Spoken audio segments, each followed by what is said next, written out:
Spy secrets, well, can these save your life? Most crimes are crimes of opportunity, so criminals are basically looking for perhaps the best way of them committing a crime. So that what this means is you don't want to be a victim, and by arming yourself with simple basic surveillance techniques, you cannot be a victim. So for example, it's all down to situational judgment. Most of us are going down the street looking at this, bumping into people. That's no good. You've got victim potential written all over you.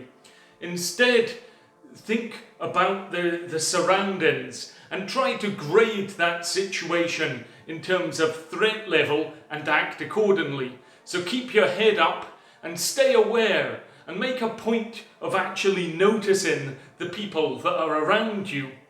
And this is really one of the basics of surveillance. And if somebody is starting to stare at you or perhaps walk at your pace, then you may be getting followed or potentially being sized up for the victim of their next crime.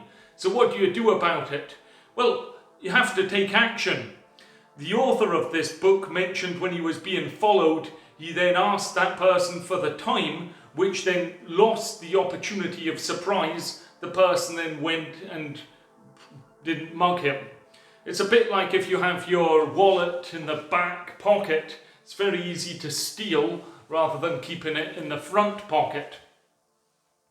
So this book mentions a lot about survival kit recommendations, many of which are perhaps going over the top, having 3 days of food and water in your car and at least a year's worth in your house.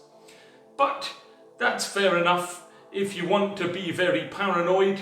The author recommends carrying lots of weapons, seems knives, guns, and I'm not condoning any of this. An interesting thing was a reinforced tactical pen that you could carry. This is just a normal pen, but potentially you could utilize it as a weapon if and when required. I enjoyed the bit about duct tape, how to escape. So read in the book. I've tried, I've succeeded. Please enjoy the video here. But also, if you're duct taped behind, you can find a surface with a 90-degree angle and try and just rub against this to break free. If you're having zip ties, these are actually harder to escape, but just use a similar method, getting the lock in the center first. So escaping duct tape, I've now found, hands up high, rapidly push them out to the hips. That's what I didn't learn from the book. That's what I tried. So just be aware. Anyway, how to escape if you're put in a boot, for example. Well, did you know if you're in a car boot, most modern boots have handles that will automatically open the boot. So that's what you've got to look for. Try not to panic. If it's an older car, they may not have these. Therefore, try and get on all fours and push up as hard as you can against the boot. And lots of the locks aren't that strong, so you may well get out. Just don't panic. How to hotwire a car? Well, these tend to be older cars. I didn't demonstrate this because if you do hotwire a car, it ruins it. But what you'll have to do is get a screwdriver and hammer it in where the key would go, and then turn it. At times, that's simply enough to start the car.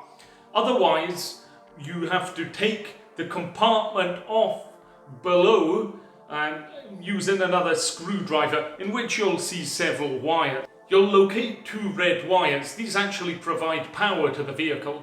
Using insulated gloves, pull these red wires down, strip the ends and twist them so that they're together. You may see 1 or 2 brown wires. These are actually connecting to the starter. So what you would do was strip the ends of this and then touch the 2 brown wires together, which would start the car. Once the car is started, don't let those wires touch again. They must be separate, so you may want to tape them either side. If there's just one brown wire, touch that to the red wires and then once again separate that. If that works, fantastic, but worth trying in extreme circumstances. As I say, you'd ruin your car doing it.